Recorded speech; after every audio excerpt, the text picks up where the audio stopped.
that goes into the delta. Is that impacting the delta? I think that any pollution that gets into the delta is impacting the wildlife in the delta, and that the more flow you can flush that stuff out into the ocean that you can put through the delta, the healthier the delta will be. Is that the best and most reasonable use?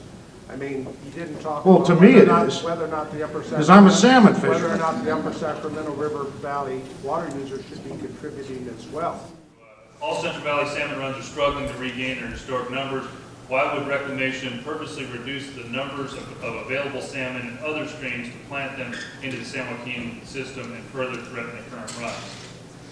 Well, I think initially what we're going to be looking at is the reintroduction process is looking at runs that aren't endangered or threatened. Second of all, that there will be at some point in time looking at some of those runs, and there will be very tight conditions to ensure that we're not impacting the overall survivability of the species.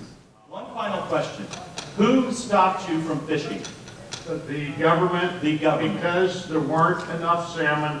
The number of salmon got down to 39,000 in return from millions of fish.